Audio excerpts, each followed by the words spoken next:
आमचे मित्र सादोडे, संपादक दैनिक सरकार, आणि आता ते सरकारमध्ये येणार आहेत त्याविषयी आपण त्यांची खास मुलाखत घेणार आहोत. काय जे समस्या आहेत 12 वार्डामधल्या आणि ते बीजेपी पक्षाकडनं कमळ या चिन्हावरती बीड नगरपालिकेची निवडणूक लढवत आहेत, त्यांच्याशी आपण बातचीत करणार आहोत आणि त्यांची आधी सविस्तर आपण माहिती घेणार आहोत, त्यांचा परिचय जाणून घेणार आहोत. त्यांनी इलेक्शन पूर्वी काय समस्या या वार्डातील सोडवलेल्या आहेत आणि भविष्यामध्ये निवडून आल्यानंतर त्यांचं विजन काय आहे, काय करणार आहेत ते आपण जाणून घेऊया त्यांच्याकडनं. सादोडेजी, काय सांगाल आपण? मी साहस पंढरनाथ आदोडे, प्रभाग क्रमांक 12 मधून निवडणूक लढीत आहे. आमच्या सोबत पूजाताई राजेंद्र गुजर आणि नगराध्यक्ष पदाचे उमेदवार ज्योतिताई घुमरे या उभा आहेत. आणि गेल्या 9 वर्षापासून प्रभाग 12 मध्ये कोणत्याही नगरसेवकांनी इकडे डुंकून सुद्धा पाहिले नाही. त्यामुळे रस्ते, नाल्या, लाईट याच्या मोठ्या समस्या निर्माण झाल्या आहेत. अक्षरशः अंकुशनगरचा मोठा भाग हा अंधारात आहे. या ठिकाणी घंटागाडी येत नाही. कचऱ्याची ढीग या ठिकाणी ठिकठिकाणी पडलेली आहेत. महिलांना मोठ्या प्रमाणात त्रास सहन करावा लागत आहे. एवढेच नव्हे तर आमच्या इकडली सगळ्यात मोठी गंभीर समस्या म्हणजे पाणी आल्यानंतर लाईट जाते आणि त्यामुळे लोकांना पाणी वेळेवर मिळत नाही. अशा अनेक समस्या या ठिकाणी झालेल्या आहेत. बीड शहरामध्ये सगळ्या वार्डामध्ये आपण पाहतो कचऱ्याची खूप मोठी समस्या आहे. ढिगारे ते ढिगारे रस्त्याच्या कडेला पडलेले आहेत. दुर्गंधी म्हणजे आरोग्याचा प्रश्न नागरिकांचा निर्माण झालेला आहे.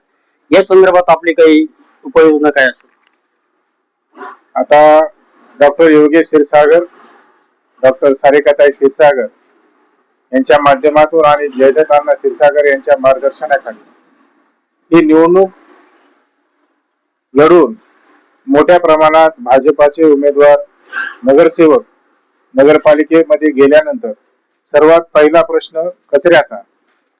ठिकठिकाणी घंटा गाडी लावून तोच कचरा एकत्र आणून एका ठिकाणी ठेवून कचरा डिपोच्या माध्यमातून तो कचरा नष्ट करण्यासाठी उपाययोजना केल्या जातील.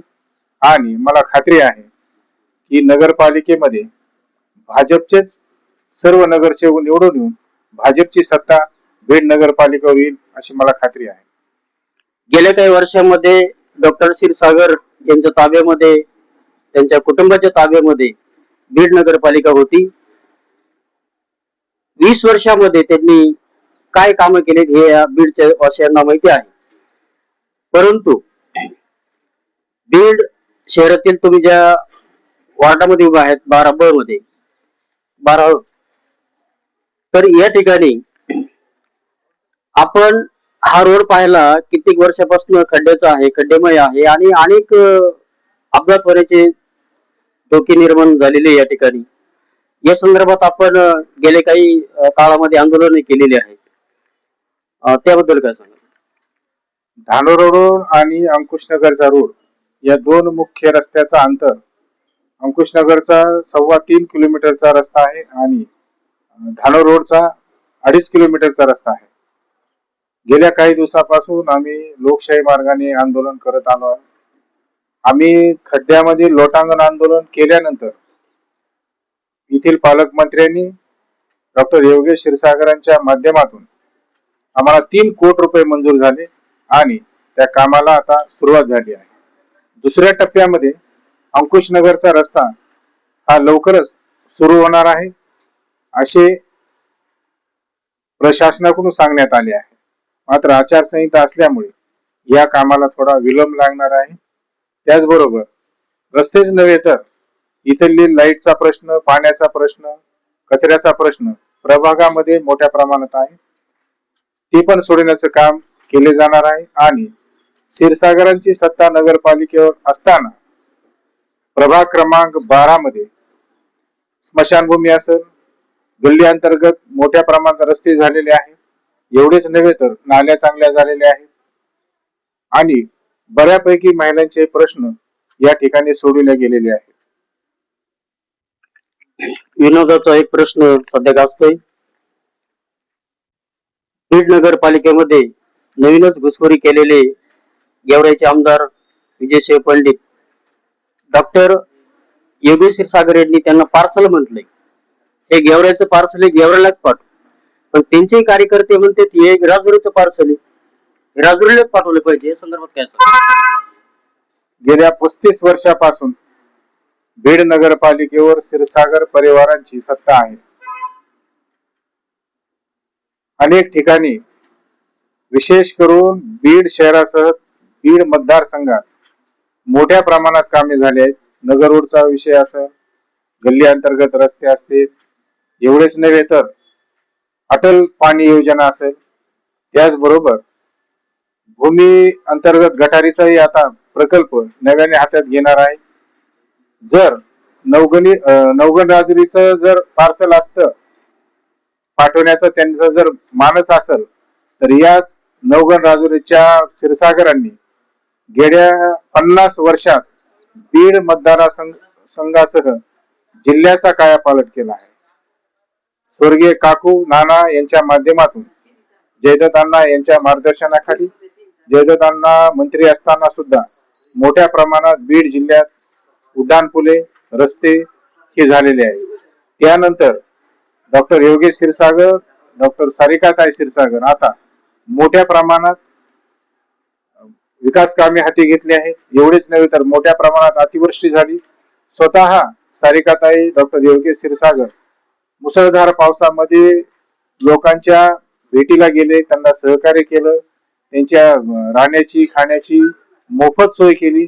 एवढेच नव्हे तर त्यांना किराणा किटच्या माध्यमातून आधार देण्याचं काम याच योगेश क्षीरसागरांनी आणि सारिकाताईंनी केलेलं आहे. आपण गेल्या अनेक वर्षापासून पाहतो, पालीचं धरण आहे, माजगावचं धरण आहे, उदगीचं धरण आहे, तरी बीड शहराला 15 दिवसाला 8 दिवसाला पाणी मिळते. आपण निवडून आल्यानंतर 24 तास पाणी उपलब्ध होऊ शकतं. आता नवीन प्रकल्प प्रशासनाने हाती घेतला आहे. बिंदुसरेतून पाणी आणून ते एका ठिकाणी साठवून त्याचं फिल्टर करून योग्य रीत्याने ते पाणी शहराला दिले जाणार आहे आणि शहराला आता लवकरच स्वच्छ निर्मळ पाणी मिळणार आहे. त्याचबरोबर बीड शहर आता ग्रीन सिटी म्हणून ओळखले जाणार आहे. संभाजीनगर जिल्ह्यामधलं पाटोदा एक छोटस गाव आहे. भास्कर पेरे माजी सरपंच यांनी अनेक ठिकाणी विकास केलेला त्या गावचा. असा वाढत विकास आपल्याकडे होऊ शकतो? 100% होऊ शकतो. म्हणजे पाणी, प्यायचं पाणी गारचं वेगळं, आंघोळीचं गरम पाणी वेगळं, सांडपाणी वेगळं, अशा पद्धतीने. गेल्या 4 वर्ष बीड नगरपालिकेवर प्रशासक असल्यामुळे अनेक गोष्टी त्या करता आल्या नाहीत. मात्र आता माजी मंत्री जयदत्त अण्णा क्षीरसागर यांच्या मार्गदर्शनाखाली योग्य रीत्याने डॉक्टर योगेश क्षीरसागर, डॉक्टर सारिकाताई क्षीरसागर या सर्व गोष्टी लवकरच बीड नगरपालिकेत सत्ता आणून हे प्रश्न तातडीने सोडवण्याचं काम केले जाणार आहे. पिण्याचं पाणी असेल, इतर पाणी असेल, त्याच्या वेगवेगळ्या योजना या प्रभागातील शहरातील विविध प्रभागामध्ये ते राबविण्याचं काम केले जाणार आहे. हे होते सहा सादोडे, संपादक, दैनिक सरकारचे संपादक आणि बीड नगरपालिकेचे वार्ड क्रमांक 12 येथील हे उमेदवार आहेत. भाजपा पक्षाच्या वतीनं ते उभे आहेत आणि त्यांनी गेल्या काही वर्षामध्ये पत्रकारिता करत असताना सामाजिक कार्य केलेलं आहे आणि ते प्रत्यक्षात आता आपण वार्डातील काही ठिकाणी जाऊन आपण ती पाहणी करणार आहोत. पुढे आता आपण जातोय त्यांच्याकडे. Thank you so much. अंकुशनगर परिसर या ठिकाणी 12 वार्डामध्ये अनेक पक्षाचे उमेदवार उभे आहेत. आपण यांच्याकडनं जाणून घेऊया या भागातील हे नागरिक आहेत, त्यांच्या काय समस्या आहेत आणि काय अपेक्षा आहेत. सर, आमच्या अंकुशनगर मध्ये मध्यंतरात चोऱ्यांचं प्रमाण खूप वाढलं होतं. त्यावेळेस नगरपालिकेने लक्ष दिलं ना कोणी लक्ष दिलं. आम्ही स्वतः वर्गणी करून 200 रुपये 300 रुपये वर्गणी करून JCB लावून पूर्ण नदी साफ केली, कारण चोर त्याच्यामध्ये लपायचे. नदीमध्ये. पूर्ण नदी जवळपास आम्ही रुंदीकरण केलं, पूर्ण नदी साफ केली. आणि तुम्हाला सांगतो, हे जे अंकुशनगरचा मेन रोड आहे, हा रोड होतच नाहीये. इथे ना कोणाची अडवणूक आहे धानो रोड सारखी, ना काय काही नाही, फक्त रोड होत नाही. आणि आता मध्ये रोड झाला तर मध्ये काय पावसाळ्यातच रोड केला. असे काम केल्यानंतर काय टिकणार आहे? नाले तुम्ही बघू शकता, नालेमध्ये पाणी आहे, पुढे लवकर जात नाही. जे नवीन नवीन मोठे बांधकाम होतात, कोणाचे अपार्टमेंट होतात, 50 असतील 100 असतील, ते काय करतात, भरीव टाकतात, गाड्या आहे ना, पाणी ब्लॉक होते, बाहेर निघतं रोडला पाणी.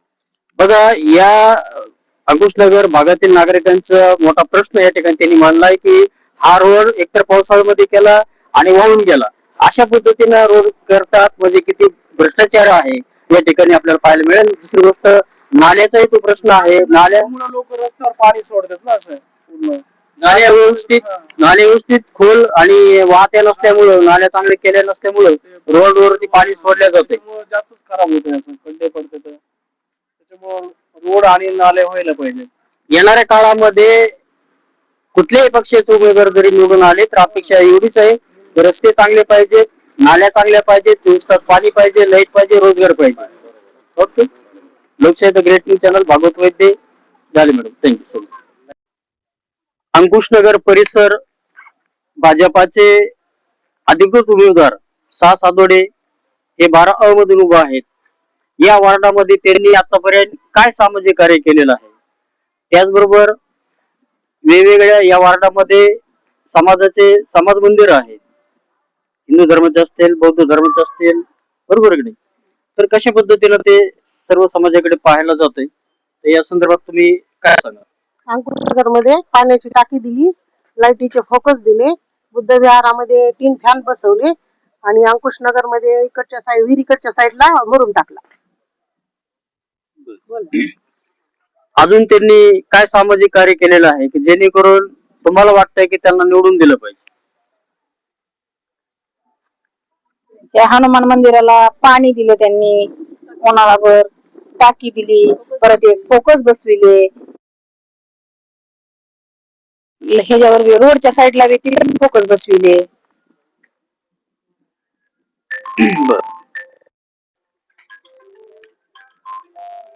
अजून याच्यामध्ये आता तुम्हाला काय अपेक्षा आहे, काय केलं पाहिजे, विकास कसा आपल्या वार्डात झाला पाहिजे, या संदर्भात काय सांगाल तुम्ही? बोला. पूर्ण अंकुशनगरच्या लोकांनी सरांना निवडून दिलं पाहिजे आणि प्रत्येक ठिकाणी सर उभे राहतात, त्यांच्या कार्यक्रमाला सहमती करतात, परत खर्च वगैरे सगळे तेच करतात. आणि शिलाई मशीनचे फॉर्म त्यांनी फुकट भरले, लाडक्या बहिणीचे फॉर्म त्यांनी फुकट भरले, पैसे वगैरे कोणाकडून घेतले नाही, वेळे काढायला सगळ्यांना पडते. तुम्ही काय सांगाल?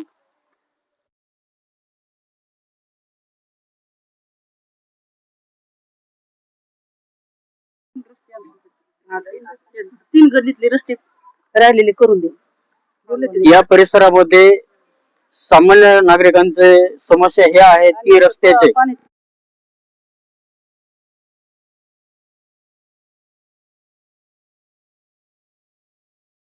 आहेत, हे रस्ते झाले पाहिजेत.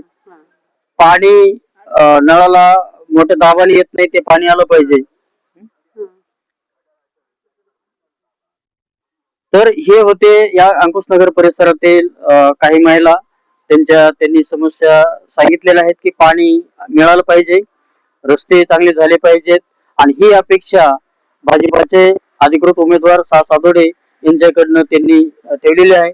आणि त्यांनी सामाजिक कार्य जे काही केलेलं आहे त्या संदर्भात त्यांनी माहिती दिली. ओके, धन्यवाद. बीड जिल्हा नगर परिषद निवडणूक 2025 च्या आढाव्यामध्ये आपण आज अंकुशनगर येथे आहोत आणि येथील नागरिकांचं म्हणणं काय आहे ते प्रत्यक्षात जाणून घेऊया. काय वाटतं तुम्हाला, अंकुशनगर मध्ये काय झालं, विकास झालाय का नाही झाला? आमच्या इथं विकास झालेला आहे अंकुशनगर मध्ये. आदोडे साहेब मागच्या वेळेस नव्हते तरी सुद्धा त्यांनी बरेच कामं केलेले आहेत. आमचे सिमेंट रोड वगैरे आणून दिलेले आहे, फोकस वगैरे लावलेले आहेत त्यांनी. आता फक्त म्हणजे कसं, आम्ही त्यांना जे आहेत ते उभे आहेत निवडणुकीसाठी, आम्ही 100% त्यांना निवडूनच देऊ, याच्यामध्ये काही फरक पडणार नाहीये. आडोळे सर जे निवडणुकीमध्ये आतापर्यंत नव्हते, पण त्यांनी एक सामाजिक कार्य म्हणून तुमच्या वार्डामध्ये अनेक सामाजिक कार्य म्हणा किंवा तुमच्या ज्या नागरिक समस्या आहेत त्या सोडवण्याचा प्रयत्न केला. त्याबद्दल तुम्ही काय सांगाल? त्यांनी इथं टाकी दिली मंदिरात, पुन्हा पाणी देत होते उन्हाळ्यात आणून, JCP साफसफाई करीत होते. तुम्ही काय सांगाल ताई? निवडणुकीच्या प्रचारामध्ये आतापर्यंत आठवडे सर या प्रक्रियेमध्ये नव्हते, पण सध्या ते उमेदवार म्हणून आहेत. त्याबद्दल त्यांच्याकडून तुमच्या काय अपेक्षा आहेत नागरिक म्हणून? आदुडे साहेबांनी सगळ्यांना सहकार्य केलेलं आहे आणि त्यांना सगळ्यांनी निवडून द्यावं अशी माझी विनंती आहे सगळ्यांना, अंकुशनगर भागातल्या लोकांना. 12 वार्डाचे प्रचारक आहेत. उमेदवार भाजपाचे सादोडे साहेब. आपण पाहू शकता या वार्डामध्ये कसे खड्डे आहेत.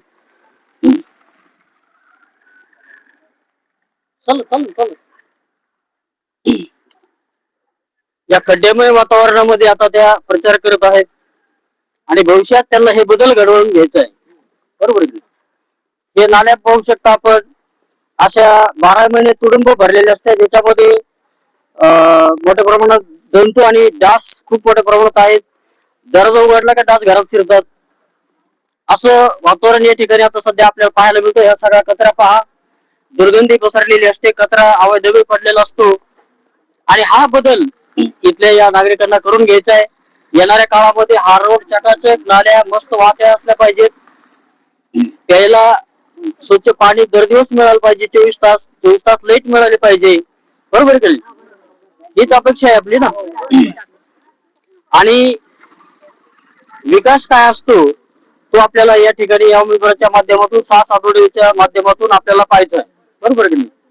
तर या ठिकाणी अनेक जे काही समस्या आहेत तुमच्या वार्डामधल्या असतील, तुमच्या असतील, त्या पण तुम्ही सांगा आणि काय अपेक्षा आहेत उमेदवाराकडनं ते पण तुम्ही सांगू शकता. रोड करावा, नाल्या करावा, सगळी जागोजाग सेवा करावा, आम्हाला टायमाला पाणी यावा, नाली तर काढणार कुणी येत पुढे नाही. पुढे पुढे पुढे पुढे 2-3 वर्ष झाले नाले काढत नाही. आदुडे साहेबांनी तरी जरा थोडा इकडे काम केलंय. आतापर्यंत तर आमच्या एरियामध्ये ना 2-3 पोराला लाईट नाही, सध्या नाणार आहे. 2 वर्ष झाले नाही. या महिलांचे छोटे छोटे प्रश्न आहेत, पण प्रशासन आणि इथली राजकीय पुढारी नेते ज्याला म्हणतो आपण, ज्यांना निवडून दिलेला आहे, असे नेते कुठे बिळत बसलेत माहिती नाही. विकासाचा पत्ता आता नाही. हे अंकुशनगरच्या महिला आहेत, तिथे सांगतायत की गेल्या काही वर्षापासून आम्ही अंधारात आहोत. पाणी 8-8 दिवस 15-15 दिवस मिळत नाहीये. रस्त्याला असे खड्डे आहेत, रात्रीच्याला कधी खड्ड्यात पडत लाईट गेले तर दिवस लाईट येत नाही. तू जर गेलं तर दिवस सुद्धा टाकत नाही. रात्री नाल्या जर गेले ना आमच्या रात्री बेरात्री खांब्यावर लाईट पण राहत नाही. आम्हाला पाणी नव्हतं उन्हाळ्यामध्ये, तर आम्ही आदुडे सरला फोन केला तर आम्हाला टँकर पाठवून दिलं. मग आम्हाला पाण्याची व्यवस्था झाली. इथे 12 मध्ये उभा असलेले सध्याचे भाजपाचे उमेदवार सादोडे संपादक दैनिक सरकारचे या ठिकाणी उभे आहेत आणि त्यांना अनेक ठिकाणी अनेक वेळा त्यांना मदत केली असं पण त्यांचं म्हणणं आहे. फोन केलं की बोला अजयताई, काय अपेक्षा आहेत तुमच्या उमेदवाराकडे? काही अपेक्षा नाही. आमच्या सारख्यांना वयस्कर माणसाला हे रोड चांगले पाहिजे. रोड चांगले पाहिजे. आमच्या अंकुशनगरच्या तिकडं लाईट पाहिजे. लाईट, रस्ते, पाणी हेच त्यांचे मूलभूत गरजा आहेत, तेच अपेक्षा आहेत. जे उमेदवार या पद्धतीने चांगले विकास करतील, काम करतील, त्यांना निवडून देण्याचं काम या ठिकाणी होईल. Lokshahi the great news channel, Bhagwat Vaidya, झाले मॅडम. थँक्यू. नगरपालिकेच्या निवडणुका आलेल्या आहेत, त्या संदर्भात एक सामान्य नागरिक म्हणून तुमचं काय मत आहे? आमचं मत आहे की आतापर्यंत काही विकास झालेला नाही आहे. जो आमचा रस्ता आहे तो रस्ता पण झालेला नाही आहे आणि गेल्या 5 वर्षापासून आम्हाला पाण्याचा खूप प्रॉब्लेम आहे आणि रस्ता नाही आहे. फक्त आमच्या इथे लाईटी नाही आहेत. रात्री बेरात्री आमची मुलं किंवा आम्ही घराच्या बाहेर जातो येतो, लाईट कधी असते कधी नसते. पण आता इथून पुढं असं वाटते की आपण आदोडेंना म्हणजे विजयी करावं, कारण त्यांनी आतापर्यंत गेलेल्या काही काळामध्ये खूप गल्लीमधल्यांना सहकार्य केलं. जेव्हा आमच्या एरियामध्ये चोर येत होते त्यावेळेला इथली सगळी नदी पूर्ण गच्च भरलेली होती, झाडे झुके होते. त्यांनी स्वतःच्या म्हणजे स्वतःच्या खर्चामधून त्यांनी सगळे नाल्या बिल्या सगळ्या स्वच्छ केल्यात, काढल्यात आणि मध्ये पण त्यांनी बरेच महिलांना पण सहकार्य केलेत. अडीअडचणीमध्ये ते कामामध्ये येतात आणि नाल्या बिल्या सगळं काढून त्यांनी हे केलं. काय समस्या काय आहे? आमच्याकडं सगळं समस्या आहेत. गाडीचं साम्राज्य झालेलं आहे. आमच्याकडं रस्त्याची सोय नाही आहे. रस्ते नाही आहेत, म्हणजे झालेच नाहीत आतापर्यंत. आणि केर कचऱ्याची सोय नाही. आम्ही कुठेही कचरा टाकतो. परत म्हणलं तर घंटागाडी येत नाहीये का? घंटागाडी येतच नाही. नाल्याचा प्रॉब्लेम आहे. नाल्या आम्हाला स्वतः काढावं लागतात. नाल्या तर कोणी काढतच कोणी नाही. काढतच 8-15 नाहीयेत दिवस नाल्या. नाल्या काढत नाही कोणी. पावसाळ्यामध्ये परेशानी होती. नाल्या भरतात, गच्च दारामध्ये पाणी येतं. येणारा जो उमेदवार निवडून येईल त्याकडून तुमच्या काय अपेक्षा आहेत? एक सामान्य नागरिक म्हणून तुम्ही काय अपेक्षा ठेवता त्यांच्यासमोर? ते मनापासून काम करतील ही आमची अपेक्षा आहे. पाळतात. आमची अशी अपेक्षा आहे की आरोग्य सरांना निवडून द्यावं. आरोग्य सगळे कामं ते करतील आणि इथून मागे त्यांनी बरेचसे काही कामं केलेत. आता इथं बरंचसं काही पाणी आलं होतं, पाऊस पडला होता तेव्हा त्यांनी JCB बोलून नदी नाल्या साफसफाई केली आणि बऱ्याचशा लोकांना किट वगैरे वाटली. धनधान्य बरंचसं काही साड्या वगैरे गोरगरीब लोकांची खूप मदत करतात. आणि आमचं सगळ्यांचं असं म्हणणं आहे की कमळाला मतदान 3 बटन दाबून द्यावं आणि आदुडे साहेबांना सहकार्य आपण सगळ्यांना करावं.